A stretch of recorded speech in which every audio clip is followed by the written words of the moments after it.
تم سب بچے بیٹھے ہو، والدین کو اپنی جنت بنا لو، ماں باپ کو اپنی جنت بنا لو، ان کی دعا لے لو۔ میرے نبی نے فرمایا کاش میری ماں زندہ ہوتی۔ ماں کا خاص طور پر منشن کیا، میری ماں کیوں کہ باپ کو تو دیکھا ہی نہیں، اور ماں کو دیکھا ہے 6 سال۔ میری ماں زندہ ہوتی اور میں عشاء کی نماز کے مصلی پہ کھڑا ہوتا اور میرے گھر سے میری ماں کہتی محمد، تو میں ماں کے لیے نماز توڑ دیتا۔ میرا نبی کہہ رہا ہے۔ اور جب آپ حج پہ تشریف لے گئے اور ابوا کے میدان سے گزرے جہاں میرے نبی کی والدہ کا انتقال ہوا تھا، اس بات کو 57 سال گزر چکے ہیں۔ 6 برس کی عمر میں مدینہ سے نکلے 3 افراد، میرے نبی کی ماں، میرے نبی کے والد کی باندی ام ایمن، وہ بھی ماں ہیں، انہوں نے بھی دودھ پلایا تھا میرے نبی کو۔ 2 مائیں ہیں، ایک دودھ پلانے والی، ایک پیدا کرنے والی، اور ایک میرے نبی ہیں۔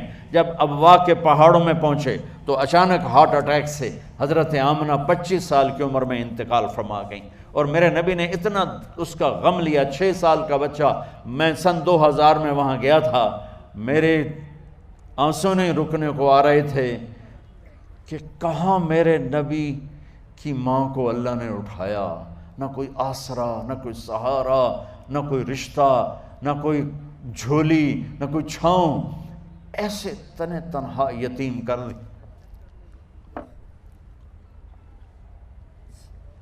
جب ان کو پتھروں میں دبا کے نیچے اترے، ام ایمن کو سے ہاتھ چھڑا کر بھاگے اور اوپر پہاڑی پہ چڑھ گئے۔ جب ام ایمن پیچھے گئیں تو ام ایمن نے کیا دیکھا کہ ابوا کے پہاڑ بھی رو رہے ہوں گے، آپ ماں کی قبر کو چمٹ کے ایسے اوپر لیٹے ہوئے تھے، قبر کو پکڑا ہوا تھا، اوپر لیٹے ہوئے تھے۔ جب ام ایمن قریب آئیں تو سنا آپ کہہ رہے تھے اماں جی، آپ کو تو پتہ تھا آپ کے سوا میرا کوئی نہ تھا، آپ مجھے چھوڑ کے کہاں چلی گئی، کیوں چلی گئی؟ 6 سال کا بچہ پہلی موت دیکھ رہا ہے تو ان کو سمجھ میں نہیں آ رہا کہ میری ماں کے ساتھ ہوا کیا ہے۔ ام ایمن نے اٹھانا چاہا، آپ نے اٹھنے سے انکار کر دی۔ اس صدمے کو سینے میں لیے ہوئے 57 سال کے بعد، 7ویں دن بندہ رو نہیں سکتا، رونا ہی چاہے تو رونا نہیں آمدا، 57 سال کے بعد آپ اس وادی سے گزرے، اپنے اونٹنی کو ماں کی قبر کی طرف موڑ دیا، اور ان پلرز کو 3 گنا کرو تو وہ پہاڑ بنتا ہے، چھوٹی پہاڑی تھی۔ اونٹنی کو نیچے بٹھایا، اوپر پہاڑ پر گئے، اور یہ مجھے دیکھو، یوں آپ نے گھٹنے کھڑے کیے ماں کی قبر کے سرانے، اور یہ ہاتھ یہاں رکھے، اور پھر سر دیا اپنے گھٹنوں میں یوں، پھر رونا شروع کیا۔ اتنا روئے، اپریل کا مہینہ تھا، دھوپ سر پہ پڑ رہی تھی، ہم تو ٹھنڈی دھوپ میں بیٹھے ہیں، شدید دھوپ میں بیٹھے تھے، اور اس کنڈیشن میں یہ بچوں کا سٹائل ہوتا ہے، جب لمبا رونا ہو تو وہ یوں بیٹھتے ہیں سر اندر دے کر۔ اتنا روئے کہ آپ کی داڑھی ساری آنسوں سے بھر گئی، سینہ تر ہو گیا، احرام تر ہو گیا، اور کئی گھنٹے بیٹھ کے روتے رہے۔ 2 جہان کے سردار ہو کر تمنا کر رہے ہیں کاش اماں تو زندہ ہوتی، تو مجھے کہتی محمد میں تیرے لیے نماز توڑ دیتا۔ اور میرے نبی نے، یہ بچیاں غور سے سنو، میرے نبی سے پوچھا گیا یا رسول اللہ قیامت کب آئے گی؟ آپ نے فرمایا یہ تو اللہ کو پتہ ہے۔ انہوں نے کہا یا رسول اللہ کوئی نشانی بتا دیں، تو آپ نے فرمایا جب بچیاں ماؤں کو ذلیل کریں گی تو قیامت آ جائے۔ جب بیٹیاں ماؤں کے ساتھ بدتمیزی کریں گی اور ماؤں کو ذلیل کریں گی تو قیامت آ جائے گی۔ ایک ماں بیٹی کو میں بھول نہیں سکتا، ماں کے موٹے موٹے آنسو گر رہے تھے، اور بیٹی ماں سے کہہ رہی تھی بھوک نہیں، ہماری اپنی پنجابی زبان بھوک نہیں، اوئے ہوئے ہوئے ہوئے، یہ تو ہم نوکر کو کہتے ہوئے ڈرتے ہیں، وہ ماں سے کہہ رہی تھی بھوک نہیں، یعنی بکواس نہ کر، روا کے چپ، صرف آنسو اس کے گر رہے تھے ایسا۔ شاید وہ یاد کر رہی تھی کہ 9 مہینے کیسے اس کو میں نے پیٹ میں پالا، جنتے ہوئے کتنی تکلیفوں سے گزری، اور اس کو دودھ پلاتے ہوئے کتنی راتیں میں نے کاٹ کاٹ کے گزاریں، اور اس کے پیشاب دھوتے ہوئے کتنی دفعہ میں سردی میں ٹھٹھری، اور آج یہ مجھے کہہ رہی ہے بھوک نہیں۔ اس لیے میرے نبی نے فرمایا جس نے ماں باپ کو دکھ دیا، سنو غور سے بچوں سارے سنو، جس نے ماں باپ کو دکھ دیا اس پہ اللہ کی لعنت، اس پہ فرشتوں کی لعنت، اس پہ زمین آسمان کی لعنت، نہ ان کی نماز قبول ہے، نہ روزہ قبول ہے، نہ صدقہ قبول ہے۔ میرے نبی کی زندگی کا دوسرا روپ حقوق العباد، نماز حقوق اللہ میں آ جاتی ہے، میں حقوق العباد کی تھوڑی سی وضاحت کر رہا ہوں۔ ماں باپ زندہ ہیں تو دعا لے لو۔ والدین سے کہتا ہوں بچوں کو عزت دو، جہاں اولاد ماں باپ کے حقوق ہیں وہاں اولاد کے حقوق ہیں، اولاد کو عزت دو، اولاد کو عزت دو، اولاد کو عزت دو۔ بہت سی اولاد کی نافرمانی کا ذریعہ ماں باپ بن رہے ہیں، سختی کر کے، زبردستی کر کے اور ٹھونس کر چیزیں نوکروں کی طرح سلوک کر کے۔ میرے نبی کے گھر میں جب بیٹی فاطمہ ملنے کے لیے آتی تھیں تو میرے نبی بیٹھے نہیں رہتے تھے، یا اب چیئر پہ بیٹھے ہوئے بی بی فاطمہ آ گئی، اب زمین پہ بیٹھے ہوئے ہیں بیٹی آ گئی، اب چارپائی پہ لیٹے ہوئے ہیں بیٹی آ گئی۔ میرے نبی کیا کرتے تھے؟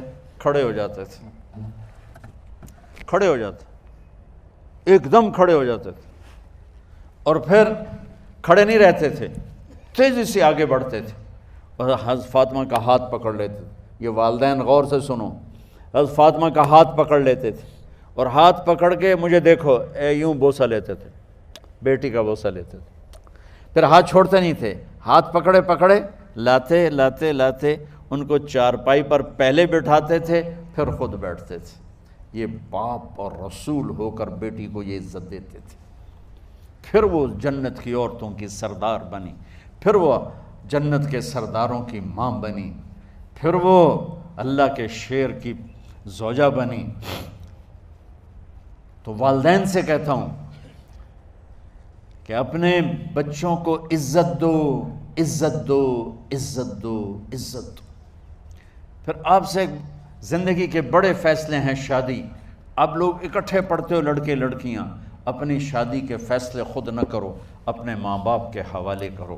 اس میں شرافت بھی ہے، اس میں برکت بھی ہے، اس میں رحمت بھی ہے، اور اس میں والدین کی دعائیں بھی ہیں۔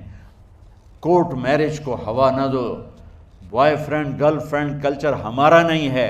میرے نبی کے طریقے میں مرد اور عورت کا صرف نکاح سے تعلق ہے، اس کے علاوہ سب جہنم کی آگ ہے۔ اور والدین سے کہتا ہوں کہ اپنے بچوں سے پوچھ کے رشتے کرو، زبردستی مت کرو۔ میرا معاشرہ بہت سنگین قسم کے جرم کا شکار ہے، بچوں پہ مسلط کر دیتے ہیں، ایتھے ہی کرنی ہے، ایسے جٹائیں چی کرنی ہے، بٹائیں چی کرنی ہے، پتہ نہیں آئے کتوں ہیں جٹ بٹ۔ چلو تم ناراض نہ ہو، راجپوتائیں چی کرنی، میں راجپوت ہوں، میں اپنی قوم کو بھی رگڑ دیتا ہوں، راجپوتائیں چی کرنی، اگاں کرنی ہی کوئی نہیں۔ یہ ظلم و ستم اولاد پہ مت کرو، اپنی بچی سے پوچھو، اگر بیٹی ہاں کرے تو پھر قدم اٹھاؤ، اگر بیٹی کہہ دے میں نہیں کرنا چاہتی تو وہ نافرمان نہیں ہے۔ اللہ کے واسطے میری سنو، صرف تم نہیں سن رہے ہو، اس کیمرے سے لاکھوں کروڑوں لوگ سن رہے ہیں۔ اگر بیٹا یوں کہہ دے کہ ابا میں نے یہاں شادی نہیں کرنی، میرا جی نہیں چاہتا ہے، تو وہ بیٹا نافرمان نہیں ہے، فرما بردار ہے، اس نے شریعت کا حق استعمال کیا ہے۔ اب ایسا ظلم مت کرو کہ نہیں اتھے ہی کرنی ہے، اتھے گھروں نکل جا۔ زندگی تم نے تو نہیں گزارنی، زندگی تو بچے نے گزارنی۔ میں قربان جاؤں، ایک حدیث سنو پہلے پھر اگلی بات سناتا ہوں۔ ما تزوجت وما زوجت الا بوحی من السماء نزل به جبریل۔ لوگو سنو، میں نے جہاں شادی کی، میں نے جہاں بیٹی کی شادی کی، پہلے آسمان سے جبریل فرشتہ اللہ کا حکم لے کر آیا، پھر میں نے قدم اٹھایا۔ سمجھ گئے میری یہ بات؟ سمجھ گئے سارے؟ اب اگلی سنو۔ حضرت علی فاطمہ کا رشتہ لینے آ گئے اور جبریل ان سے پہلے آ گیا کہ یا رسول اللہ فاطمہ علی کے لیے ہے۔ باپ محمد مصطفیٰ جیسا ہے، رشتہ مانگنے والا علی جیسا ہے، اور بیٹی فاطمہ جیسی ہے۔ اور آپ پوچھتے ہیں علی کیسے آئے؟ وہ شرم کی وجہ سے کچھ کہہ نہ سکے، چپ۔ آپ کو تو پتہ تھا، آپ نے فرمایا فاطمہ کے رشتے کے لیے آئے ہو؟ کہا جی۔ تو جبریل تنال بیٹھا ہوا ہے کہ یا رسول اللہ اتھے ہی کرنا ہے، آپ نے ہاں نہیں کی، آپ نے کہا انشاءاللہ، اور یہ کہہ کر اٹھ گئے۔ انشاءاللہ نبی کا ہاں ہی ہوتا ہے، لیکن جبریل کے آنے کے باوجود اور اللہ کے کہنے کے باوجود میرے نبی کو بھی پتہ ہے کہ یہ رشتہ یہاں کاتب تقدیر نے لکھ دیا ہے، لیکن امت کو سبق سکھانے کے لیے آپ گھر تشریف لے گئے۔ بیٹی فاطمہ کہ جی یا رسول اللہ، کہا علی کا رشتہ آیا ہے، میں ہاں کر دوں؟ سبحان اللہ۔ میں اپنے دیہاتی بچیوں پہ مجھے رونا آ گیا کہ جنہیں پتہ ہی نہیں ہوتا سانو کہیں نال بندے پہ جانور ہے یا انسان ہے۔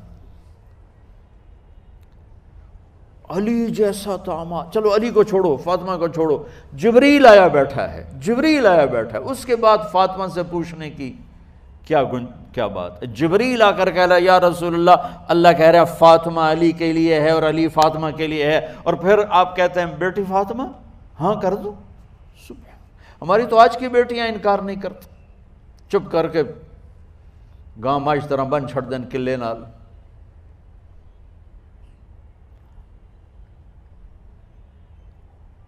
کوئی ان کے اندر کے جذبات کو سننے والا کوئی نہیں ہوتا، اپنی انانیت پر یہ فیصلے کرتے ہیں، اور میرا نبی کہہ رہا بیٹی ہاں کر دو۔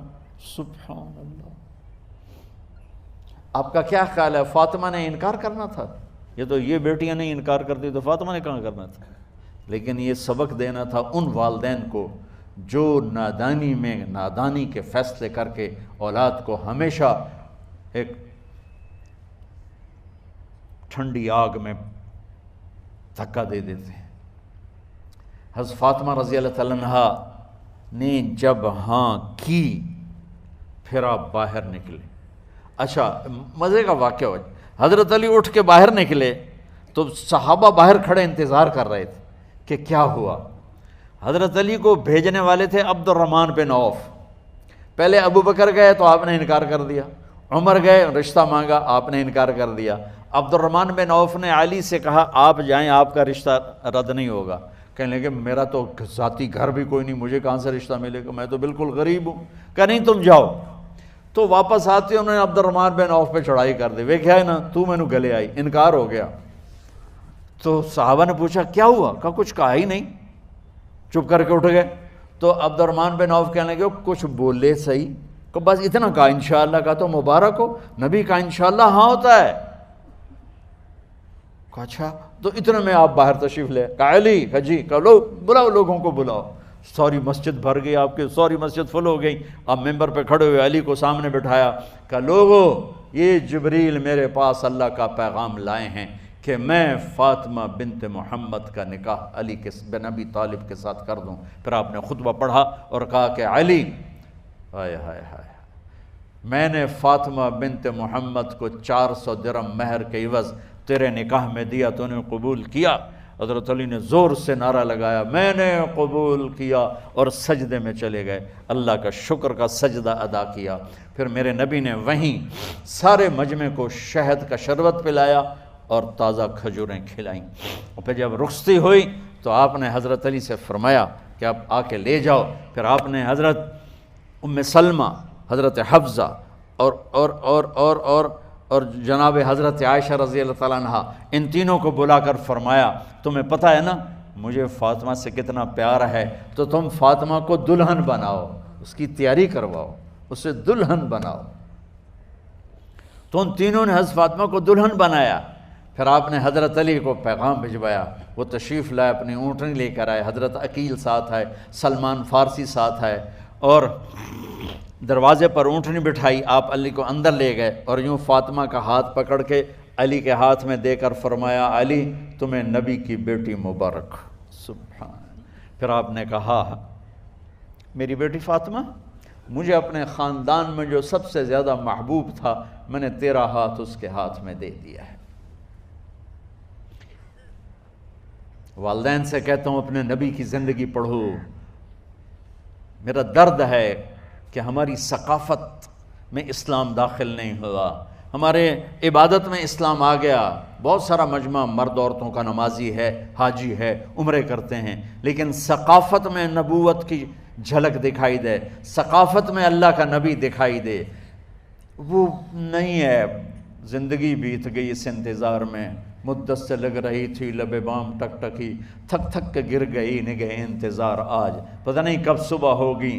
چلو کہتے تو جائیں مجھے ہے اگرچہ بت ہیں جماعت کی آستینوں میں، مجھے ہے حکم اذان لا الہ الا اللہ۔ والدین کے ذمہ ہے اولاد کو عزت دینا، ان کے سب سے بڑی خواہش میں ان کا احترام کرنا کہ زندگی انہوں نے گزارنی ہے، اور آپ کے ذمہ ہے والدین کے آگے سر جھکا دینا۔ اللہ کے واسطے کورٹ میرجز اور خفیہ شادیاں یہ نہ ہماری ثقافت ہے نہ یہ انسانیت ہے۔ ہمیشہ دکھ دردوں میں زندگی گزرتی ہے کہ اصل زندگی تو موت کے بعد آنے والی ہے۔ تو والدین پڑھیں شریعت کو، اولاد بھی پڑھے اپنے نبی کی زندگی کو۔ ایک شخص حضرت عمر کے پاس آیا ایک بیٹے کو لے کر، کہا امیر المومنین یہ میرا بیٹا بڑا نافرمان ہے اور مجھے بہت تنگ کرتا ہے۔ حضرت عمر کے پاس لاٹھی ہوتی تو انہوں نے یوں اٹھائی، وہ کہنے لگا حضور معافی دیا جائے، ایک میری گل سن لو۔ آپ نے فرمایا کیا؟ کہنے لگا ماں پیو دے بڑے حق ہیں، بالکل ٹھیک ہے، پر کوئی ساڈا حق بھی ہے ماں پیو تے؟ آپ نے کہا ہاں۔ آپ نے کہا ہاں۔ کہنے لگے ذرا وہ بتا دیں۔ کہا پہلا حق ہے اچھی ماں تلاش کرے، نیک عورت تلاش کرے۔ دوسرا حق یہ ہے نام اچھا رکھے۔ تیسرا حق یہ ہے اس کو قرآن کی تعلیم دے۔ کہا جی پھر سن لو حضرت جی، میرے پیو کو پوچھو اس حبشی عورت نال شادی کر کے مینوں حبشی ماں دیتی، انہوں کوئی عرب ماں ہی نہیں لتی۔ میرا پہلا حق اس مارا ہے۔ دوسرا سن لو، اس نے میرا نام جولان رکھا ہے، جولان گندگی کے کیڑے کو کہتے کہ اس نے میرا نام جولان رکھا ہے۔ اور تری سن لو، اس آج تے مینوں قرآن دی شکل نہیں وکھائی۔ حضرت عمر ہوئی سوٹا وہ دے سر تے پھیر دے کہ پہلے تیری مالش کراں پھر ایدی کر سکتا۔ تو آج کے والدین بھی اپنی اولاد کے بارے میں بہت بہت بہت غافل ہیں، اور اولاد کا بھی حال یہی ہے، چونکہ ماں کیا ہے، باپ کیا ہے، اولاد کیا ہے، یہ شریعت، یہ قرآن بتاتا ہے، یہ میرے نبی کی زندگی بتاتی ہے۔